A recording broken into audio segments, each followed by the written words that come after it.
Hello and welcome to Studio 415. On today's show, you'll see what the new jumbotrons look like in the football stadium and fieldhouse.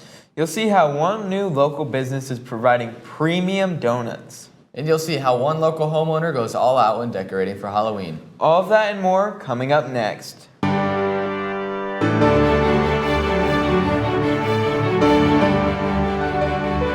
Don't have an idea of how really big, when we tell them, we go big. I think the community that we're in, we're definitely in the Carroll community. The board will provide fun and engagement with a fan.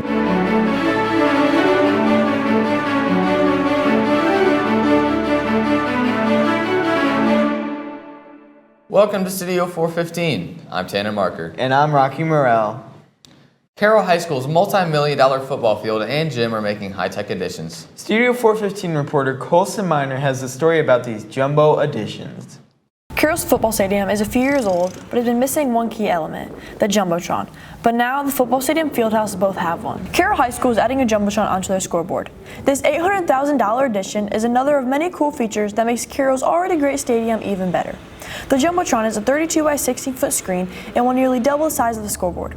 Assistant Principal and Athletic Director Dan Ginder says that he is very excited about the jumbotron and believes that it will help enhance the football watching experience. Well, it's our hope that the students there are engaged in the game itself and have the same fun they've always had.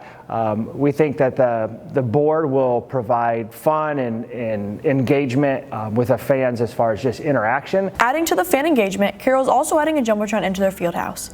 The fieldhouse houses many Carroll events such as boys and girls basketball, volleyball, and other events. In the fieldhouse, 2 jumbotron screens will be put onto each side of the hanging scoreboard. The jumbotron on the field and in the gym are both going to have many cool features. One feature that will be used is replay.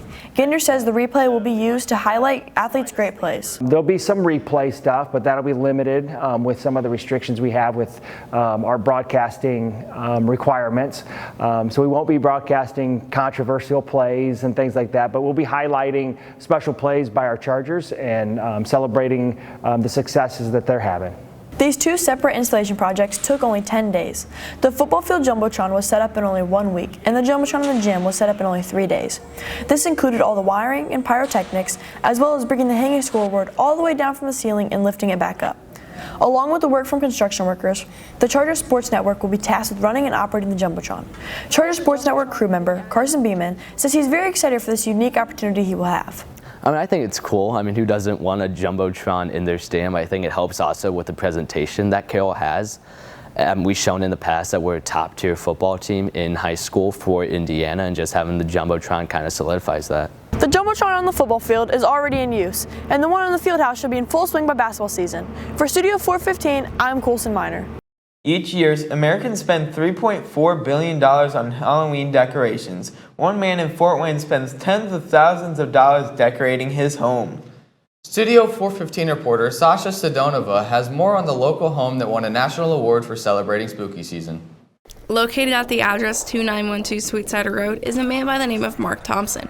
He has been decorating his house over the top every Halloween for 20 years. Each year, Thompson starts decorating his home in late August and the beginning weeks of September.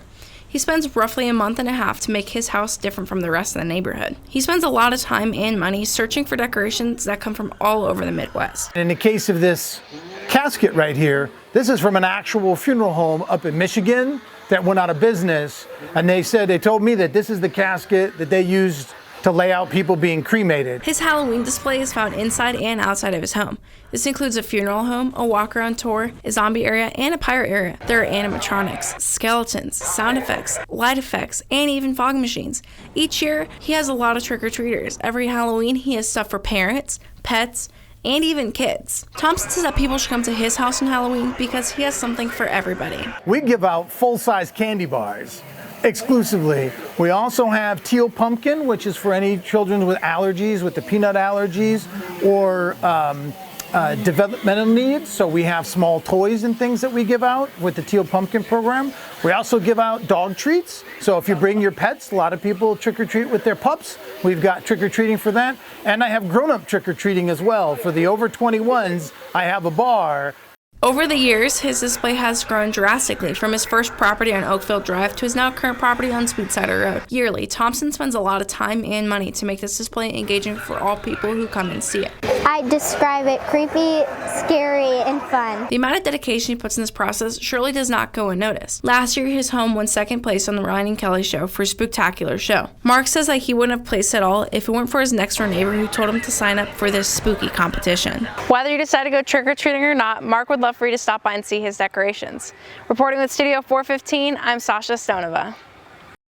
Open since August, one local donut shop is taking the boring old pastry and making it unique. Studio 415 reporter Andrew Yeager spoke with the owners and employees about what makes Parlor Donuts so special. There are over 20 donut shops in the area, but one is revolutionizing them in Fort Wayne. Located on 11936 Lamar Crossing Drive, this shop is bringing customers from all over the area, selling up to 4,000 donuts a day. Parlor Donuts is flipping the script and putting their own special twist on this tasty treat. One family in our community decided to plan a unique donut shop in August of this year. Parlor has their own distinctive way that they prepare their donuts, along with their coffee that is roasted in Evansville. Their donuts are labeled by the owner, Gavin Vogt, as layered style donuts with a crispy outside and a soft and flaky inside. Parlor also has a variety of breakfast items such as their bacon, egg, and cheese sandwiches. Vogt believes that the motive for a business determines how successful it will be along with the product it sells. Any business to be successful, it has to have a very important why factor. And our why is community based. We want to be in the center of the community, a spot in the community that people meet and gather, and not only that, but offer a great product as well. Vogt also says that Parlor's layout of the store is different from any other store in town. The design of the interior is very creative and welcoming. Owner Mariana Vogt says that this allows customers to feel a different type of comfortability, which she believes makes Parlor successful. Customers are intrigued by this unique layout along with their product, which draws them into Parlor. Vogt says that the environment of the Parlor plays a big role in the popularity of their business. Really just unique space. We use the term vintage Americana, so it's modern, it's bright, but we also have 1890s big American flag with I think 42 stars on it. Parlor has an assortment of 10 plus flavors to choose from, along with their fall flavors currently in stock. Carroll High School junior Nate Stark says that the Sandy Beach is the safest and most popular item chosen. Stark says that their product is made fresh throughout the day, which separates them from other donut shops. They're super fresh. Like when I'm making the donuts in the back, there's times when my hands are like hot, like they hurt. I have to double layer my gloves because of how hot and fresh they are. You go to Dunkin' or you go to anywhere else, it's like probably been sitting there for the whole morning. Vogt says that Parlor is the sponsor of multiple leagues and organizations around the area, including Charter Youth Football and Junior Achievement. Every Saturday morning, they bring 10 to 12 dozen donuts to the players after their games at Maple Creek Middle School, along with Carroll Middle School. Come into the Parlor and try the new fall seasonal flavors, and be on the lookout for more in the future. For Studio 15, I'm Andrew Yeager. The fall sports season is wrapping up as most teams are done or in the postseason. Jaden Householder and Chase Roberts returned with this week's Charger Sports Center.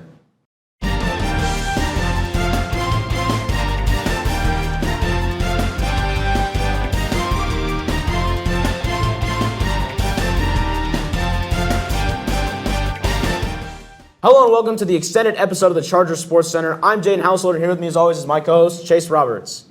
Boys tennis wrapped up the end of their regular season with a sectionals loss of Leo 3-2. Although the team lost in sectionals, number one singles Andrew Jamison and number one doubles Connor Gibson and Jackson Sparks advanced to the regional rounds of the postseason. Through this regional round of the postseason, Connor Gibson and Jackson Sparks advanced to the state finals as doubles. The Charger Sports Center would like to congratulate Gibson, Sparks, and the entire boys tennis team on another great season. Studio 415 reporter Bryson Klein brings more in-depth coverage of the season for boys tennis. The Carroll boys tennis team ended their season with a record in 14-5 and fell in the first round of sectionals to Leo. Even though the team lost, some players advanced. Tennis won singles and tennis won doubles moved on to sectionals, but only tennis won doubles moved on to regionals. Co-captain Will Rudolph talks about how hard tennis can be. Things can be rough at some points, but you got to keep on going because tennis is a really hard sport, even though some people might not think that. But just keep on going and things will fall into place. 3 of the team's 5 losses were to ranked schools. The team feels that they had a good regular season, and members of the team spend a lot of time on the court practicing. Co-captain Connor Gibson says that tennis is a workout for your body and brain. It's a mental game, so really mentally. Physically, it's a good workout, but it's really mental, so it'll teach you how to really keep your mindset right. Most of the tennis players have been playing for a while. Andrew Jameson, who has played tennis for 4 years competitively, is currently playing 1 singles for Carroll. Jameson explains how tennis has impacted his life. It's what I do after school every single day in season, and it's what I do most of the time, even outside of season. And I spend most of my time doing it, and obviously working at it with school isn't very fun, but it's a pretty big part of my life, I'd say. Tennis coach Kyle Stoffel has been coaching for 30 years. From that experience, he has found that tennis can teach you specific skills. Like any sport, learning how to compete and learning how to avoid the super highs or the super lows and be kind of even keel as you play a match, that applies to life too. Even though the season is over, players can still progress their skills in the off-season. For Studio 415, I'm Bryson Klein.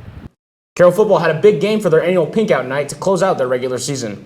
The Chargers recorded a blowout win against Northside, winning 51-14. Quarterback Jimmy Sullivan finished the game with a 79% completion percentage, 3 passing touchdowns, and 182 yards through the air.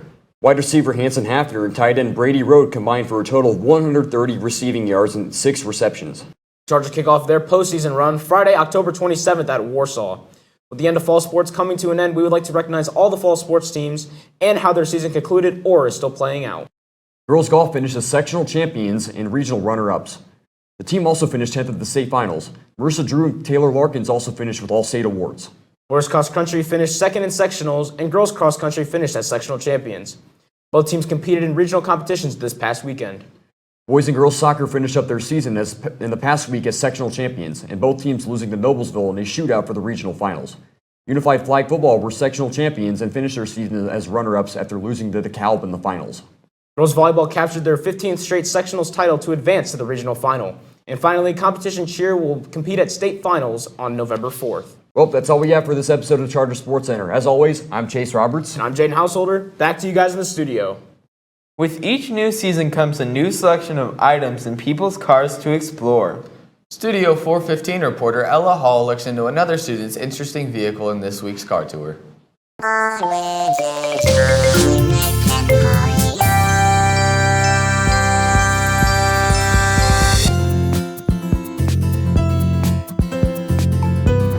Hey, welcome back to another episode of Car Tour. We're back, and today we're here with Kiana. Hi. Hi. And I would like to know, what is your car type and name? My car is a 2010 Toyota Highlander. It's gray, and his name is Herbert Hoover. So, why is it named Herbert Hoover? Last semester in U.S. history, Mr. Tad Hensinger was talking about Herbert Hoover, and I just decided that that's what my car should be named. So, thank you, Mr. Hensinger, for my car name. What are these? What? Those are rubber hair ties, in case I need to do an emergency hairstyle. Oh, I thought they were loom bands.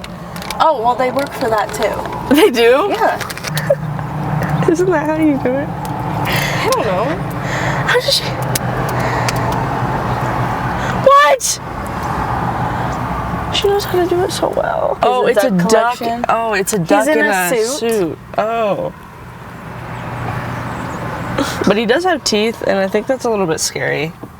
If I ever saw a duck with teeth, I think I'd cry. I think ducks should have teeth. Is there anything in here? Probably paperwork. A screwdriver. My screwdriver. Your screw? Why is it so long? Well, I don't know how to use it. I'm in a truck. Roll up. Oh, this is actually probably like months old. Well, don't eat it. I'm gonna eat it. I wonder if my bones stick. Oh, you know what? My Capri. I have a Capri Sun. Do you want it? Oh. Yeah, I do actually. I eat that with my fruit roll up. Is this a balloon? Can you blow it up? Oh, no. I do have balloon animal balloons all over my car. Ow! I don't know why I thought that wouldn't hurt. Here, come back here. Let me show you something. This one does not close. I don't know what I did to it, but it just doesn't shut. You have an orange.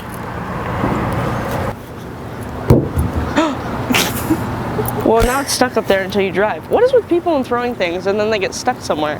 My front bumper comes off right here because I drove into a tree. Is that apple juice? That is apple juice. I love apple juice. I love apple juice. It's oh my my god, favorite. we're bonding. Yeah, we are. Look at that. I know. I drank all the other ones. May I have this one, Kiana? Yeah, go ahead. Oh my god, I can get have apple that. juice. So those are my emergency Chef Boyardees. Emergency Chef Just in case I Boyardee. get hungry, because I eat them cold. What? Can we try to make balloons together? Yeah. What color do you want? You have pink.